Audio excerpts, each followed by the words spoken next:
정치원을 시작하겠습니다. 정호김 전 국회의원, 박수현 전 청와대 국민소통수석 나오셨습니다. 두 분 어서 오십시오. 네, 안녕하세요. 안녕하십니까? 안녕하십니까. 비 오는데 오시느라고 수고 많으셨습니다. 자, 첫 번째 주제 이제 통일부에서 공개한 사진이 있죠. 그 2019년에 탈북 어민 북송 당시 사진을 이제 공개를 했는데 이런 사진 공개 자체가 상당히 좀 이례적이지 않나라고 좀 생각이 들거든요. 그 배경을 어떻게 해석하시는지 좀 들어보겠습니다. 예, 우선 일련의 과정이 있습니다. 7월 11일 통일부가 그 탈북 어민이라고 소위 이야기를 합니다만 북송한 것은 명백한 잘못이다라는 입장을 내고 12일 하루 뒤에 지금 말씀하신 사진을 10장을 공개를 합니다. 그리고 하루 뒤 13일 날 대통령실이 국제법과 헌법을 위반한 반인도적, 반인륜적 범죄다 이렇게 규정을 하게 되죠. 그렇게 보면 일련의 잘 짜여진 각본처럼 이렇게 되어 있는 것입니다. 그리고 대통령실이 이런 문제에 통상적으로 이렇게 일찍 규정을 하는 경우가 없습니다. 우리 앵커께서 청와대 출입을 하셨고 제가 대변인을 했습니다만 청와대 대변인의 답변은 이런 경우에 통상적으로 청와대 입장을 밝힐 단계가 아니다. 일단 조사와 수사를 지켜본 뒤에 이야기하겠다. 이렇게 하는 것이 정상적인 답변 아니겠습니까? 그런데 청와대 대통령 비서실이 나서서 이렇게 규정을 하는 것은 이 문제의 결론을 아예 내놓고 가이드라인을 청와대가 이미 제시하고 있다. 결론을 내놓고 짜여진 각본대로 가고 있다. 이런 내용이고, 아니 통일부가 다른 입장을 가지고 있다가 정부만 바뀌었는데 갑자기 정반대 입장을 내는 것, 이것이 도대체 상식적이고 보편적인 일입니까? 하여튼 무슨 일이 일어나고 있는지는 국민들도 지금 의아해 하실 텐데 조사를 한다고 하니 조사를 해서 어떤 결론이 나는지 한번 지켜볼 일입니다. 자, 정호김 의원 말씀 들어보죠. 저는 그 사진을 보고 상당히 마음이 아팠고 또 경악할 만한 상황 아닙니까? 사실은 3년 전에 통일부가 이 두 어민이 귀순 의사를 밝혔지만 귀순의 진정성이 없다 이렇게 얘기를 했는데 실제로 가기 싫어하는 거를 거의 막 그냥 그 머리를 찌으면서 막 주저앉는 사람을 북한 인민군에 넘기는 그 장면을 보고 오늘 굉장히 충격을 받은 분들은 상당히 많을 거라고 생각하고요. 여러 가지 요인이 있지만 통일부에게 한마디 따끔하게 하자면 3년 전에는 귀순의 진정성이 없다 그러다가 이번에는 잘못이라 그러면서 내놓잖아요. 저는 이 통일부 관료들의 영혼 없음에 대해서 질타하지 않을 수가 없습니다. 사실 이 사진과 관련해서 관료로서의 양심이 있다면 3년 전에 내놨어야 되는 겁니다. 그때 기순의 진정성이 없다고 자기들 말로 해놓고 이제 와서 이게 잘못이었다고 하니까 국민들이 얼마나 혼란스럽습니까? 그런데 사실 자기네들도 윗선에서 지시하고 상명이니까 어쩔 수 없었다라는 또 현실론을 들이댈 것 같습니다. 그러다 보니까 정권에 따라서 어떤 정권이 들어서느냐에 따라서 이러한 중요한 쟁점의 결론이 바뀐다라는 것에 대해서 아마 많은 국민들이 자괴감을 갖지 않았을까 생각을 하고요. 어찌됐든 간에 국제법과 헌법에 위배되는 면은 맞습니다. 그렇기 때문에 이 부분을 정확하게 조사하는 것도 맞고요. 그리고 대한민국에서 어떤 그 사건의 진실이 확인이 되려면 정권이 교체돼야 된다라는 거. 그렇지 않으면은 이 진실이 확인되지 않는다라는 이 역설에 대해서 우리가 한번 곱씹어 볼 필요가 있고요. 또 우리 박수현 의원님께서 말씀하셨듯이 이게 사실이 아니고 문재인 정권이 한 행태가 맞다면 오히려 이번에 투명하게 맞았다라는 걸 증명할 수 있는 계기가 되지 않겠습니까? 그런 차원에서 반드시 조사해야 된다고 봅니다. 이 문제에 관해서 이제 쟁점이 하나를 더 제기를 하면, 이제 저 사진을 공개한 것은 저 귀순 의사 진정성이 없었다라는 문재인 정부 입장, 그 기준이 저렇게 가기 싫어하니 귀순 의사가 있었던 것 아니냐라고 하는 것을 증명하기 위해서 사진을 공개했을 겁니다. 그런데 우리 국민들께서 또 연합뉴스 TV 시청자 여러분께 분명히 아셔야 될 사항이 있습니다. 이 사람들은 아시다시피 그 19명의 선원 중에서 선장의 가혹행위에 불만을 품고 3명이 공모해서 선장을 포함한 나머지 16명을 무참하게 살해한 엽기적 살인마들입니다. 그리고 이 사람들이 월남 의사를 가지고 자진으로 월남을 한 것이 아니라 북한 경비정에 도주를 하다가 우리 동해의 NLL을 넘게 됐는데 우리 해군이 이걸 인식하고 가서 북한으로 퇴각을 시켰죠. 그럼에도 다시 넘어왔습니다. 그럼에도 불구하고 우리 해군과 조우를 했을 때 이 사람들은 귀순 의사를 밝히지 아니하고 우리가 경고 사격을 하고 특수부대를 투입해서 선상에 제압하고 생포한 사건입니다. 그렇기 때문에 이 사람들이 단순하게 어떤 월남 의사를 밝힌 탈북 어민이 아니라 이 사람들은 흉악범죄를 저지르고 도주했고 우리에게 귀순 의사를 밝힌 것이 아니라 경고 사격을 하고 우리에게 제압을 당해서 납포된 그러한 것이 본질입니다. 그런데 지금 통일부는 저 사진을 보여주고 귀순 의사의 진정성이 없었다라고 하는 문재인 정부의 논리를 반박하고자 하는 것인데 저 자체 지금 제가 말씀드린 그런 상황을 보면 귀순 의사의 진정성이 없었다라고 하는 것은 분명하게 그런 사실에서 증명이 된다라고 말씀드릴 수 있습니다. 바로 이제 그 점에 대해서 한번 좀 여쭤보고 네, 싶은 말씀을 게 지금 민주당에서 얘기를 하는 것이 16명 중인 흉악범인의 흉악범을 받는 것이 과연 우리 국민들의 이 국익을 위해서 맞느냐? 요것도 같이 좀 말씀해 주시면 좋을 것 같아요. 그래서 16명을 죽였다라고 하면서 또 뭐 그 SI 정보 얘기를 하더라고요. 그렇게까지 SI 정보가 자세하게 나올 수 있는 거면은 전혀 다른 문제이긴 하지만 해수부 직원과 관련해서는 아마 그 SI 정보가 확인되면 아주 명확하게 12국직이 밝혀질 텐데 왜 그건 못 밝히는지에 대해서 반문하면서 16명을 죽인 살인마라고 하시지 않았습니까?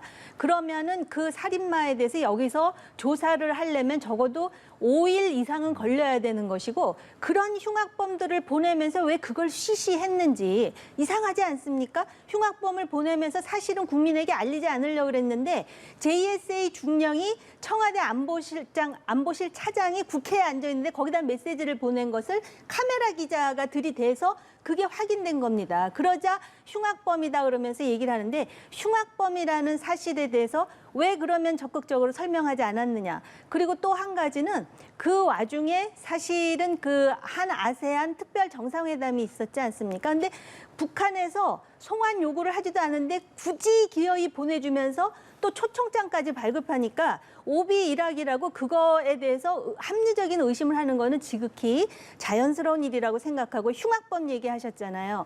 제가 과거에 탈북민들의 정착을 지원하는 재단의 이사장으로 있었습니다. 그런데 우리나라의 헌법을 보면 더 잘 아시겠지만 대한민국은 한반도와 그 부속 도서로 되어 있다라고 되어 있기 때문에 일단 북한을 이탈하면 대한민국 국민이 되는 거예요. 그래서 사실은 그 헌법 체계에 따라서 흉악범들이 사실 이들 이전에도 한국에 와서 지금 살고 있는 사람도 있습니다.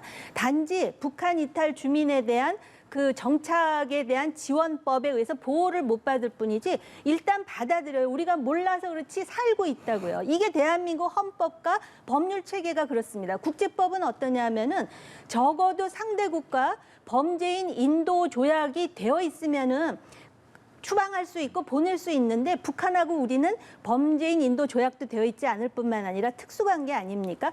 그래서 아마 이번에 대통령실에서 헌법과 국제법을 위반한 것이다라고 자신 있게 말한 것이 아닌가. 물론 그럼 향후에 북한에서 흉악범이 내려올 때 이 문제를 어떻게 처리할 것인가. 이거는 여야 간의 토론을 통해서 어떻게 할 것인지를 정리할 부분이지만 적어도 그런 식으로 매우 의심스러운 그런 여러 가지 이유를 들이대면서 그렇게 급하게 보내는 과정은 분명히 헌법과 국제법을 위반한 것이다라고 말씀드릴 짧게 수가 반박을 있습니다. 하면 네. 통상적으로 2010년 이후에 우리 남한 국민이 대한민국 국민이 의도하지 않게 북한으로 입국했을 경우에 저희가 판문점 등을 통해서 송환을 받는 경우가요. 10건 있었고 16명이 있었습니다. 그런 것들도 대개 3 내지 5일 사이에 있었고요. 또 이 문제는 아시다시피 저희가 납포를 하고 보니 범죄를 저지른 이 범죄자들이 증거를 인멸했을 거 아닙니까? 범죄 도구, 시신 전부 바다에 버렸고요. 그다음에 그 배를 전부 페인트 칠을 해서 증거를 인멸하고 배의 번호판까지 전부 바꾸는 이런 치밀한 범죄 은닉 행위를 했어요.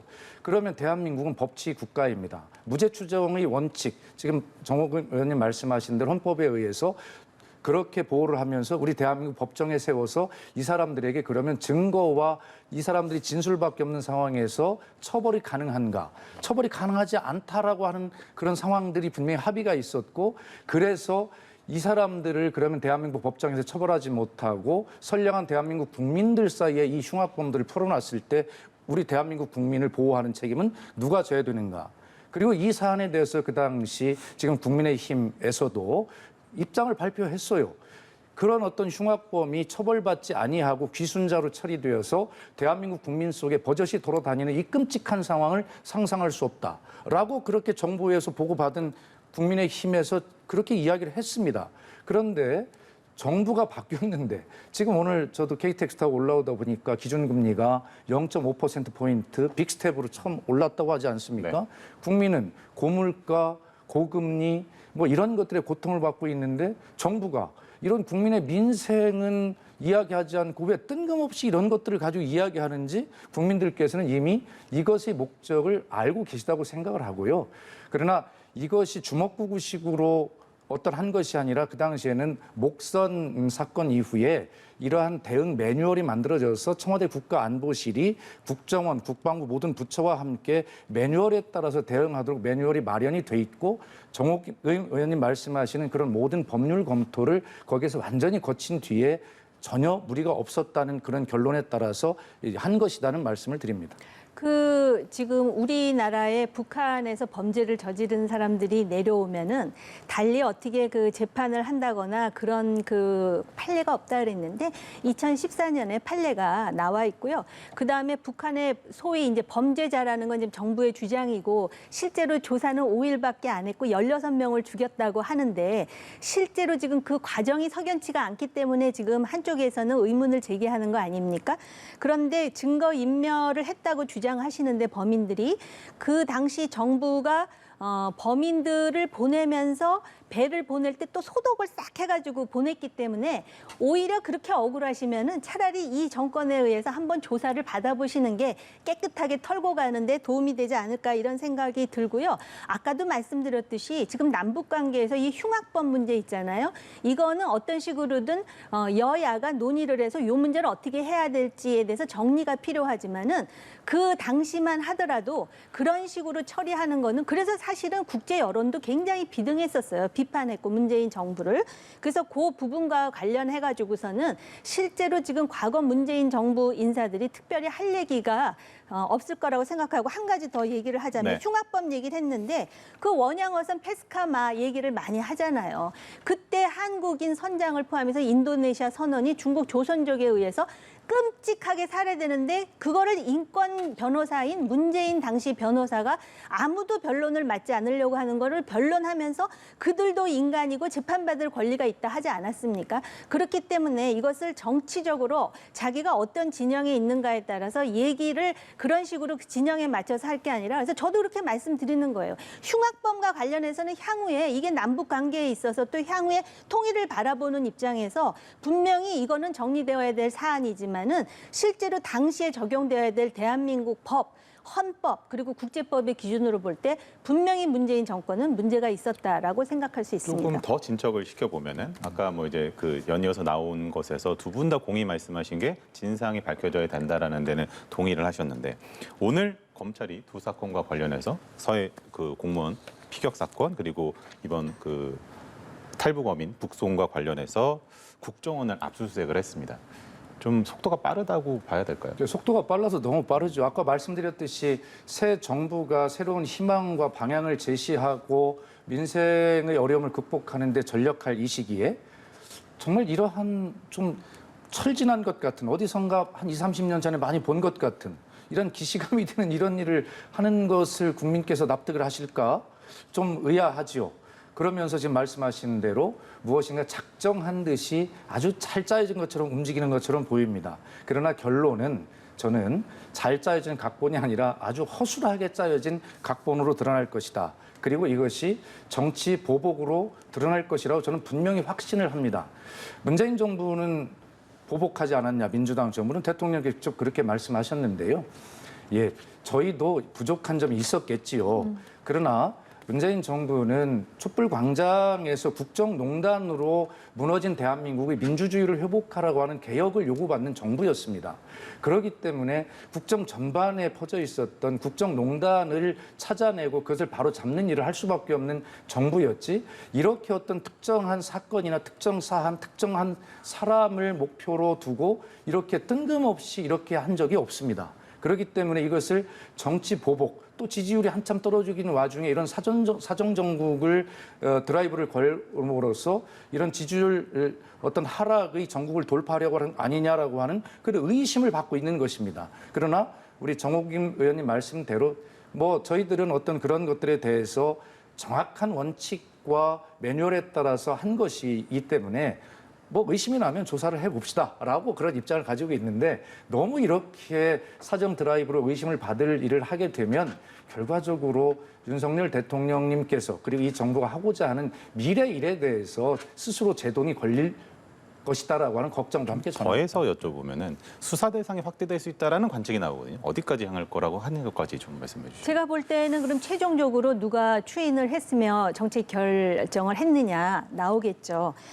지금 박수현 의원님 말씀 중에 제가 동감하는 부분은 민생을 챙겨라. 지금 국가적으로 위기 상황이다. 이거는 뭐 아주 100% 공감을 하고요. 단지 이제 이게 정치 보복이다라고 단언을 하시는데 사실 정치인들이 자신들이 할 때는 적폐청산이고 당할 때는 정치 보복이다라는 얘기가 자신의 진영의 입장에서 하지 않고 사실은 서로 그 객관적인 차원에서 이런 얘기가 나와야 한국의 정치가 좀 진화할 수 있을 것 아닌가 이런 생각이 들고요. 사실 지난번에 그 대통령이 도어 스태핑하면서 지난 정권 때는 뭐 안 그랬습니까라는 식으로 해갖고 지지율이 떨어졌는데 저는 그 민간인의 입장으로서 지난 정권에서의 그 적폐청산의 이름으로 한 그 정치 보복 그래서 직권남용으로 많은 사람이 영어의 몸이 됐다가 나중에 무죄취지로 파기환송되고 그런 예도 있었거든요. 그러면은 그 당한 사람 입장에서는 정치 보복이라고 볼 거예요. 그렇기 때문에 실제로 민주당 인사들 입장에서는 그렇게 볼 여지가 있지만 그럼에도 불구하고 그럼 정치 보복이라는 소리 듣기 싫어서 실제로 이게 문제가 있는데 파헤치지 않을 수는 없는 상황 아니겠습니까? 그러니까 자신이 있다 하셨으니 이거 조사 제대로 받아보고 결론이 어떻게 나는지 지켜볼 필요가 있다고 생각을 합니다. 좀 상식적이고 자연스러운 측면에서 보면 국정원 개혁이라고 하는 거, 권력기관에서 국민의 기관으로 거듭나겠다라고 하는 노력들을 많이 했습니다. 아직 부족하지만 박지원 국정원장이 국민 앞에서 언론을 통해서 국정원 개혁을 완성했다라고 발표를 자신 있게 했습니다. 그런 국정원이 정부만 바뀌었는데, 정권만 바뀌었는데 자신들이 한 일을 자신들이 전 원장을 고발합니다. 이것이 자연스럽습니까? 거기에 어떤 힘이 작용하지 않고는 있을 수가 없는 일입니다. 서해 공무원 피격 사건 같은 경우도 팩트는 하나도 추가되거나 변한 것이 없는데 그걸 해석한 해경의 입장은 바뀌었습니다. 해경 스스로 입장을 바꿨다고 했지만 결과적으로 그 입장을 번복하기 전날 대통령실 국가안보실과 회의를 한 정황이 밝혀졌습니다. 왜 만났습니까? 그렇기 때문에 이렇게 자연스럽지 않은 이러한 흐름들 가운데 결과적으로는 특정한 정치적 의도를 가진 특정한 힘이 작용하고 있는 것이다라고 하는 의심을 받고 있고 그것 때문에 지지율이 하락하는 한 요인이 되고 있으며 그것이 대한민국의 미래로 윤석열 정부를 미래로 밀고 가는데 스스로 발목을 잡는 것이 아닌가라고 하는 생각을 가지고 있습니다. 의원님 말씀대로 그렇게 저희들이 문재인 정부가 잘못한 것이 정확하게 있어서 근거가 있고 단서가 정확하게 있고 증거가 있다면 얼마든지 할 수 있는데 지금은 유일한 증거와 단서는 정권이 교체된 정부는 바뀐 것 하나밖에 없습니다. 국민이 의아하실 것입니다. 이 말씀하신 대통령실이 이제 움직인 것 아니냐라는 이제 또 합리적 의심이라고 말씀을 하셨어요. 정권이 바뀌지 않았다면은 지금 있었던 모든 일들의 진실이 확인되지 않는다는 그 역설에 대해서 이미 모두의 말씀을 드렸었고요. 그다음에 지금 해수부 직원에 대해서도 잠깐 말씀을 해주셨는데 과연 월북이냐 아니냐. 그다음에 이번에 그 북송된 어민들과 관련해서는 귀순의 진정성을 의심했다고 하는데 진실이 무엇인가 하는 것에 대해서는 아마 대중들도 굉장히 그 진실이 무엇인가를 관심을 둘 것이고요. 제가 이미 그래서 전제로 말씀드렸잖아요. 해수부도 그렇고 국방부도 그렇고 통일부도 그렇고 영혼 없는 관료들이라고. 근데 그 영혼 없는 관료들을 누가 만들었다고 생각하십니까? 결국은 장권이 관료들을 쥐락펴락할 수 있다라는 그런 오만함을 보이니까 결국은 자신들도 살기 위해서 영혼을 뺀 거 아니에요? 그러다 보니까 그때는 이 말하고 지금은 또 다른 말을 하면서도 부끄러움이 없는 거 아닙니까? 이거는 오히려요. 그 관료들을 그동안 그 좌지우지했던 정권, 정치권이 반성해야 될 일입니다. 알겠습니다. 자, 마지막으로 1분씩만 질문을 드릴 텐데 그 문재인 전 대통령 사저 앞에서 이제 그 집회 시위를 해온 유튜버의 친누나가 대통령실에 근무를 한 것이 알려졌고 결국 이제 사표를 냈거든요. 이거에 관련해서 어떻게 좀 읽고 계신지와 그리고 이 앞에 시위를 좀 해결할 방법은 없을지에 대해서 고견을 1분씩 듣도록 하겠습니다. 먼저 정의원께 말씀 여쭤볼까요? 그 유튜버 누나 그러다 보니까 뭐 그 여권의 정치인들이 무슨 뭐라 그랬죠? 연좌제냐 뭐냐 그랬는데 나중에 뭐 여러 가지 기사를 보니까 같이 유튜브도 하고 또 뭐 막말도 하고 그랬대는데 도대체 누구 추천으로 해서 거기 들어와 있는지 모르겠습니다. 그리고 실제로 지금 대통령의 인사와 관련해서 아까 그 민주당에 대한 정치 보복 때문에 지지율이 떨어졌다 그러는데 그게 아니고요. 오히려 그 부분과 관련해서는 진실이 무엇인지 확인하려고 하는 여론이 더 높은데요. 인사 문제 그리고 그 도어 스태핑에서의 그 정제되지 않은 대통령의 태도와 발언 때문에 지금 지지율이 막 급전직하하는 거거든요. 그 와중에 인사 문제가 또 나왔습니다. 어제 정상회담과 관련해가지고도 그 민간인이 특별 수행원이라고 기타 수행원이라고 해가지고 얼마나 말이 많았습니까? 저는 이거 아주 적절치 못했고 대통령의 지지율을 떨어뜨리는 요인이고 결국은 0.73%이긴 하지만 국민이 정권을 바꿔준 거는 과거 문재인 정권처럼 하지 말고 좀 잘해보라 그랬는데 결국 거기서 엇비슷하면은 국민들이 실망을 더하지 않겠습니까? 잘해야 되는데 솔직히 저는 성공하기를 바라는 사람 입장에서 너무 가슴이 답답합니다. 차제에 그 안모라는 사람의 누나뿐만 아니라 그 대통령실 실장이 뭐 하는 건지는 모르겠지만은 어떤 사람이 누구의 추천에 의해서 적절하지 않은데 그 자리에 가 있는지 차제 조사를 해가지고 요번에 딱 정리하지 않으면 지금 30% 초반대로 지지율이 떨어졌는데 이거 나중에 위기 될 수 있다라고 경고하지 않을 수가 없고요. 아까 말씀하신 데 제가 너무 길어서 그렇죠. 한 가지만 더 얘기하면 민주당에서 지금 전직 대통령 집 앞에서 그 시위한다 그래갖고 무슨 뭐 헤이트 스피치 금지법 이런 거 마치 또 위인 설법처럼 그런 거 만드는데요. 실제로 그 시위를 그런 식으로 폭력적으로 하는 건 잘못됐지만 집회와 시위를 왕창 풀어준 정권이 바로 과거 노무현 정권 아니었었습니까? 그런 차원에서 그것도 여야가 머리를 맞대고 헌법적 권리는 국민의 집회 시위 권리를 인정해주되 여기에 책임이 따르고 의무가 따른다는 거를 어떤 식으로 시스템으로 만들지 그거를 고민해야 될 때라고 생각합니다. 예, 뭐 저도 여러 가지 말씀을 드립니다만 기본적으로는 윤석열 대통령이 성공하고 윤석열 정부가 대한민국을 더 발전시키기를 원하고 민주당도 야당으로서 그러한 데 협조할 필요가 있고 그런 자세가 돼 있다고 말씀을 전제로 드리고 싶어요. 비난하는 것이 아닙니다. 다만 그런 어떤 내용들에 대해서 충원과 조언을 좀 드리는 차원으로 이해를 해주시면 좋겠고요. 의원님 말씀하신 대로 정상적인 집회와 시위는 더 보장되고 확장될 필요가 있습니다. 권리가. 그것과 지금 양산 사저 앞의 시위는 차원을 달리하는 것입니다. 실제로 국민들께서는 그거 좀 시위 좀 하면 그거 좀 참지 못 참나 이렇게 생각하실 수 있는데요. 실제로 가서 보면 이건 시위가 아닙니다. 그럼요. 시위가 아니고 1분만 들어도 도저히 어떤 제대로 생활을 할 수가 없는 정도의 입에 담을 수 없는 그런 말들, 욕설들을 하루 종일 한다고 생각하면 어떻게 생활이 가능하겠습니까?